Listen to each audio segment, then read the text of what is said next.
பாலும் தெளிதேனும் பாகும் பருப்பும் இவை நான்கும் கலந்துனக்கு நான் தருவேன். கோலம் செய் துங்கக் கரிமுகத்து தூமணியே, நீ எனக்கு சங்கத் தமிழ் ஒன்றும் தா. சிவாய நம. மேலும் மேலும் மாணிக்க வாசக பெருமான் சிவபெருமானின் சிறப்புகளை, சிவபெருமானின் பெருமைகளை அடுக்கிக் கொண்டே போகிறார்.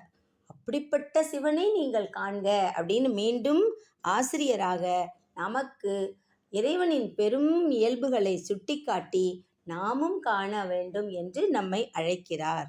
நமக்கு தெளிவுபடுத்துகிறார் இறைவன் எப்படிப்பட்டவன் என்பதை. எப்படி கூப்பிடுறார் பார்க்கலாம்.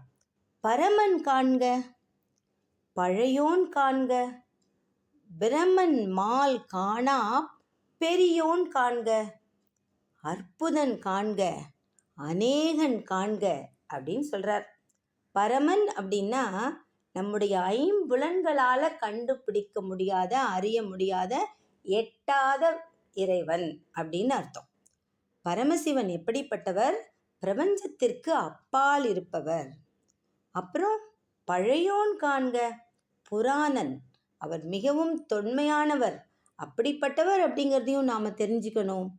அப்புறம் பிரம்மன் மால் காணா பெரியோன் காண்க. நம்ம எல்லாருக்கும் தெரியும், பிரம்மன் இறைவனின் முடியை காண்பதற்காக மேலே மேலே மேலே போனார். ஆனால் அவரால் இறைவனின் முடியை காண முடியவில்லை. அடுத்தது திருமால் கீழே பன்றி வடிவம் எடுத்து அடியை காண்பதற்காக போயிட்டே இருந்தார். அவராலும் அடியை காண முடியவில்லை. இதற்கு இன்னொரு பொருளும் சொல்கிறார்கள். என்னன்னா, நான்முகன் யாருக்கு தலைவன்? கலைமகளுக்கு தலைவன். கலைமகள் எதற்கு உரியவள்? அறிவுக்கு உரியவள், கல்வி கடவுள். அதனால அறிவாலையும் அறிவு கொண்டும், நம்முடைய தீர்க்கமான அறிவு கொண்டும். அடுத்தது திருமால் யாருக்கு தலைவர்? செல்வத்துக்கு அதிபதியான, செல்வத்துக்கான திருமகளுடைய தலைவன்.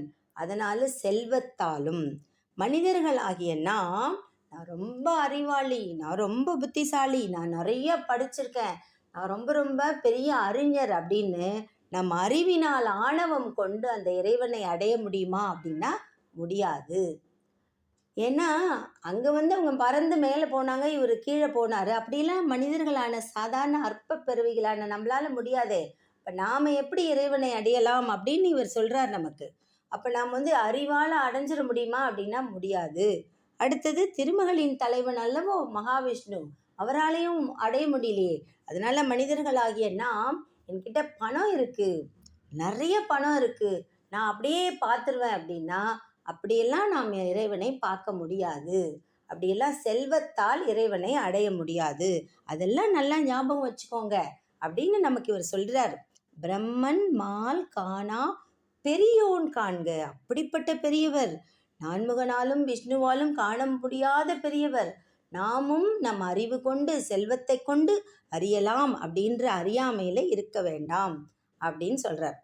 அப்புறம் என்ன பாடுறார் அப்படின்னா, அற்புதன் காண்க, அநேகன் காண்க. அவர் சாதாரணமானவர் அல்ல, அற்புதமானவர். திருவிளையாடல்களை விளையாடி விளையாடி காட்டிக்கிட்டே இருக்காரே, எப்படிப்பட்ட அற்புதமானவர் அவர்!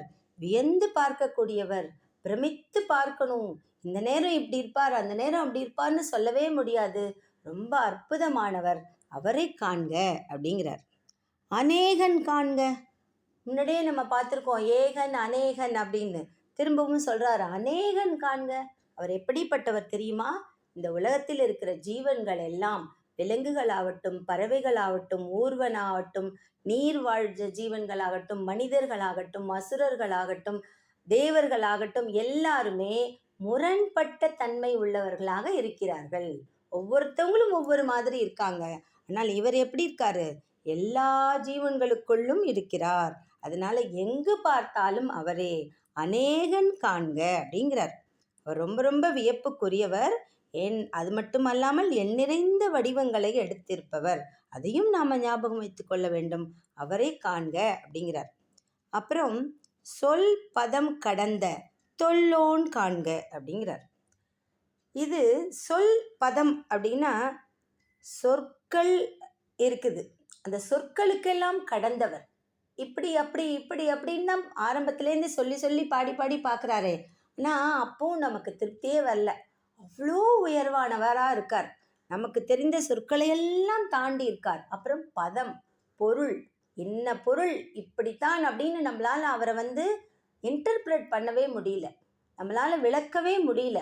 நம்மளுடைய சொற்களையும் சொற்களுக்குரிய பொருளையும் தாண்டி நிற்பவர், விஞ்சி நிற்பவர். இதுக்கெல்லாம் அவர் அடங்கலை. சொற்களுக்கு அடங்கவில்லை, நமக்கு தெரிந்த பொருள்களுக்குள் அவர் அடங்கவில்லை. ஏனென்றால் அவர் பெரிய பழைய பொருள், தொன்மையானவர், ரொம்ப உயர்ந்தவர் அப்படிங்கிறார். அப்புறம் சித்தமும் செல்லா சேட்சியன் காண்க, பத்தி வலையில் படுவோன் காண்க. எவ்வளோ அழகா யோசிக்கிறார் அப்படின்னா, சித்தமும் செல்லா சேட்சியன் காண்க. ஃபஸ்ட்டு சொல்லுக்கு எஞ்சியவர்னாரா, பொருளை எல்லாம் கடந்தவர்னாரா. அப்போ வேற என்ன? சொல்லும் பொருளும் இல்லை, வேற எப்படி அவரை எட்டலாம்? ஒருவேளை சித்தத்தால் எட்டலாமோ? நம்முடைய கற்பனையால் அவர் அப்படியே கற்பனை செய்து செய்து செய்து அப்படியே அவரை நம்ம போய் எட்டிடலாமோ அப்படின்னு பார்த்தா இல்லை. சேட்சியன் அப்படின்னா தூரத்தில் இருப்பவன்.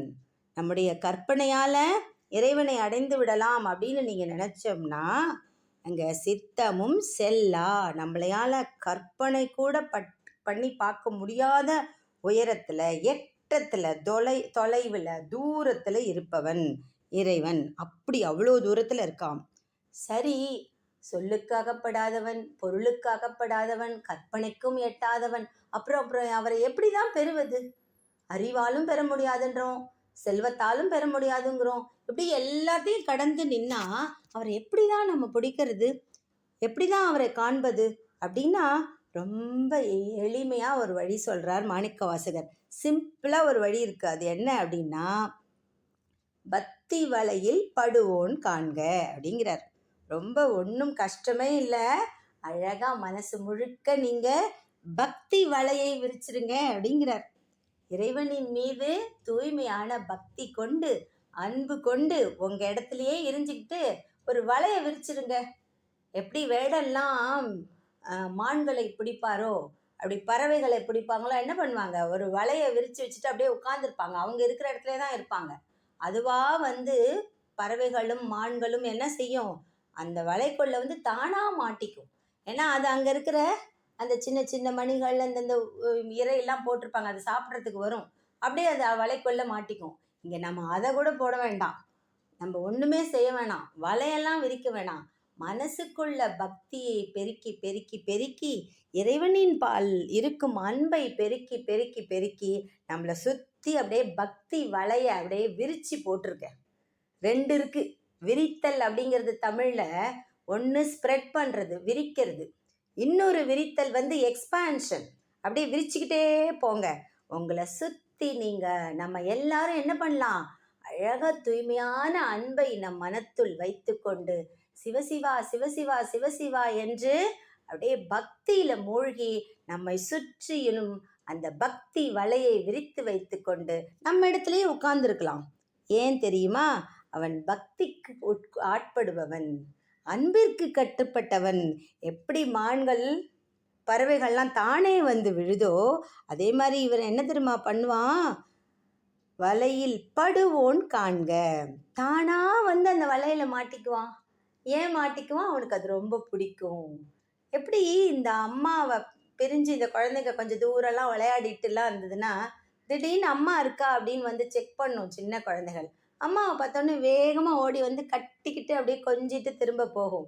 அதே மாதிரி தூய்மையான அன்பை நம்ம விரித்து வச்சுக்கிட்டு இருந்த இடத்துலே இருந்துட்டு நம்ம பாட்டு பேசாமல் இருக்கலாம். இறைவனை அப்படியே துதிச்சுக்கிட்டு தியானம் பண்ணிட்டு இருக்கலாம். என்ன செய்வார் சிவபெருமான்? தானாக அந்த வலையில் மாட்டிக்குவார். ஏன்னா அவருக்கு ரொம்ப பிடிச்ச வலை இந்த அன்பு வலை, இந்த பக்தி வலை அப்படின்னு ஈஸியாக வழி சொல்லிட்டார். பக்தி வலையில் படுவோன் காண்க அப்படின்னா பக்தி வலையில் தானாகவே சிக்கிக்கொண்டு நம்முடைய சொந்தமாக மாறிவிடுவான் அப்படின்னு நம்ம தெரிஞ்சுக்கணும் அப்படிங்கிறார். ஒருவன் என்னும் ஒருவன் காண்க. அதென்ன?